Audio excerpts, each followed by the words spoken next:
সকালবেলা ঘুম থেকে উঠে আজকে রুটি বানিয়েছি এবং খাওয়া-দাওয়া করে সবাই মিলে বাজারের উদ্দেশ্যে বের হয়ে গিয়েছি। তো আজকে সারাদিন কী করলাম, কী মার্কেট করলাম সবকিছু নিয়েই থাকবে আজকের ভিডিও।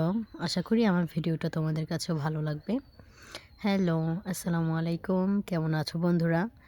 সকালবেলা ঘুম থেকে উঠেই আমি এখানে নাস্তা বানানোর জন্য আটা সেদ্ধ করে নিচ্ছি।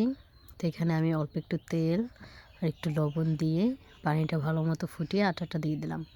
বাসায় যেহেতু আমরা ৩ জন আছি সেজন্য অল্প করেই বানাচ্ছি। তো এই তো সুন্দর মতো ফুটিয়ে ভালো মতো আটাটা সেদ্ধ করে এরপর আমি এখন মথে নিব। তো এই তো সুন্দর মতো আমার সেদ্ধ করা হয়ে গিয়েছে। দেখো একদম দলা পেকে যাচ্ছে আর কি। এই তো এখন এটা সুন্দর করে আমি মথে নিব। আর একে একে আমি এই তো মথা আমার একবারে কমপ্লিট। আর রুটির ডোগুলো আমি শেপ কেটে নেব। এই তো যেহেতু মানুষ কম অল্প করেই রুটি বানাচ্ছি। আর এখানে ৬-৭টার মতো রুটি আজকে বানিয়েছিলাম। আজকে আমাদের মাসিক বাজার করতে হবে, সেজন্য একটু তাড়াহুড়ো করছি। নাস্তা বানিয়ে নাস্তা খেয়ে তারপরে আমরা বাজারের উদ্দেশ্যে যাব। এই তো আমি এখানে রুটি বানিয়ে নিচ্ছি। আর ক্যামেরায় তোমরা দেখতে পাচ্ছ আমার পাশে আমার মেয়েও আছে, সেও রুটি বানাচ্ছে, সেও আমাকে হেল্প করতেছে। যার যার বাসায় এরকমের ছোট সদস্য আছে তারাই বুঝতে পারবে, যদি কোনো কাজ করা আমি শুরু করি সেটা আমাকে সে করতে দেবে না, সে নিজে করার চেষ্টা করে। এখানে আমি রুটি বানাচ্ছি আর সে এখানে একটা আটার ডো নিয়ে এরকমের দুষ্টুমি করতেছে, আমাকে বলছে মাম্মি তুমি আমাকে দাও, আমি রুটি বানিয়ে নিচ্ছি। তো এই তো একে একে আমি সবগুলো রুটি বানিয়ে নিয়েছি। এখন এটা সেঁকে নেব। এই তো তাওয়াটাও একদম গরম হয়ে গিয়েছে।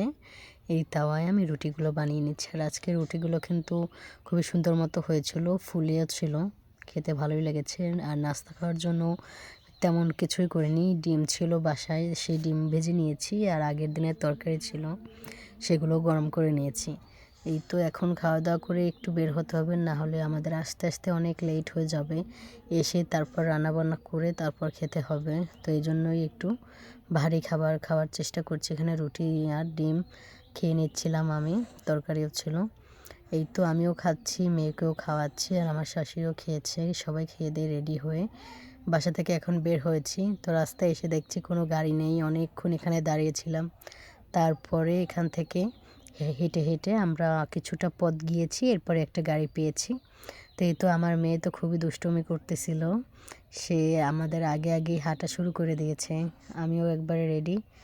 আর আমার শাশুড়ি, আমার হাজব্যান্ড যেহেতু দেশে থাকে না, সে বাহিরে থাকে, আবার ঢাকায় থাকে বেশিরভাগ টাইম, মাঝে মধ্যে বাড়িতে বেড়াতে আসে।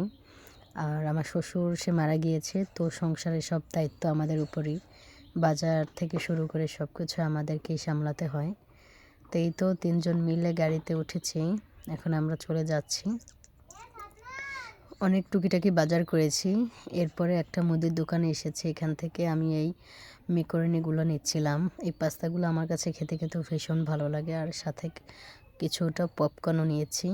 এটা বাসায় গিয়ে তারপরে ভেজে তোমাদেরকে দেখাবো পপকর্নটা কেমন হয়। এরপরে আমার মেশিনের কিছু জিনিসপত্র কেনা দরকার, সেজন্য আমি এখানে মিজান টাওয়ারে চলে এসেছি। আমি সবসময় এই দোকান থেকে আমার মেশিনের জন্য সব জিনিসপত্র কিনি, সেটাই তোমাদেরকে দেখালাম। তো এখান থেকে সুতার গাড়ি, তারপরে চেন, জিপার, সব কিছু যা যা প্রয়োজন আমার, তারপরে মেশিনের ফিতা, সব কিছুই এখান থেকে নিয়েছি এবং এখানে প্যাকেট করে দিয়েছি আর তাকে বিল পেমেন্ট করলাম। তো এই তো এখান থেকে আমার মোটামুটি বাজার করা কমপ্লিট। তারপরে আমরা চলে এসেছি একটা বড় পাইকারি দোকানে। এখান থেকে আলু, পেঁয়াজ, রসুন, তেল সব কিছুই পাইকারি দরে পাওয়া যায়। তো আমরা এখান থেকেই নিচ্ছিলাম, এখান থেকে আলু নিয়ে নিচ্ছি। তারপরে মুড়ির দোকানে চলে আসলাম, সেখানে এসে মুড়ি নিয়ে নিচ্ছি। তো এই তো বাজার করতে কিন্তু অনেকটা সময় লাগে, এক একটা দোকানে যেতে হয়, এক একটা পথ নিতে হয়, তাদেরকে পেমেন্ট করতে হয়। তো এই তো এরপর চলে এসেছি আমরা একটা মিষ্টির দোকানে, মিষ্টি পট্টিতে।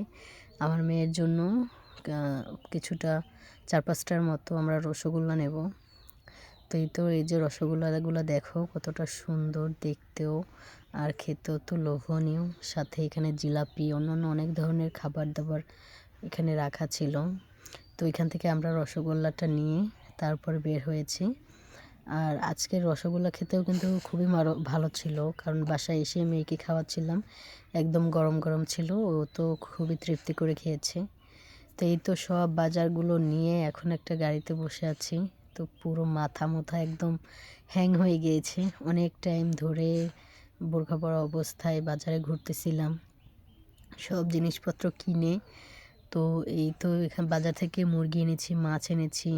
তো অনেক কিছুই তোমাদেরকে দেখানো হয়নি, কারণ আমি সব জায়গায় একা একা যেতে পারিনি। কিছুটা আমার শাশুড়ি করেছে, কিছুটা বাজার আমি করেছি, এইভাবেই হচ্ছে, আলাদা আলাদা জায়গা থেকে করা হয়েছে। তো এই তো বাড়িতে এসে আম্মু মুরগিগুলো কেটে সুন্দর করে পরিষ্কার করে পটলা পটলা করে রেখেছে। আর এখানে আমি রান্নাবান্না শুরু করে দিয়েছি। আজকে আমি রান্না করেছি শুধু আলু দিয়ে মুরগিটাই, কারণ অনেক টায়ার্ড হয়ে গিয়েছিলাম, সারাদিন অনেক হাঁটাহাঁটি হয়েছে, সেজন্য আর বেশি কিছু রান্না করিনি। তো বন্ধুরা, আজকে ভিডিওটা এই পর্যন্তই থাকবে। আশা করি আমার ভিডিওটা তোমাদের কাছে ভালো লেগেছে। ভালো লাগলে অবশ্যই লাইক, কমেন্ট, শেয়ার করবে। ইনশাল্লাহ এরপর দেখা হবে নতুন কোনো ভিডিওতে। সে পর্যন্ত সবাই ভালো থাকো, সুস্থ থাকো, দোয়া করে আমাদের জন্য দোয়া করবে। আল্লাহ হাফেজ।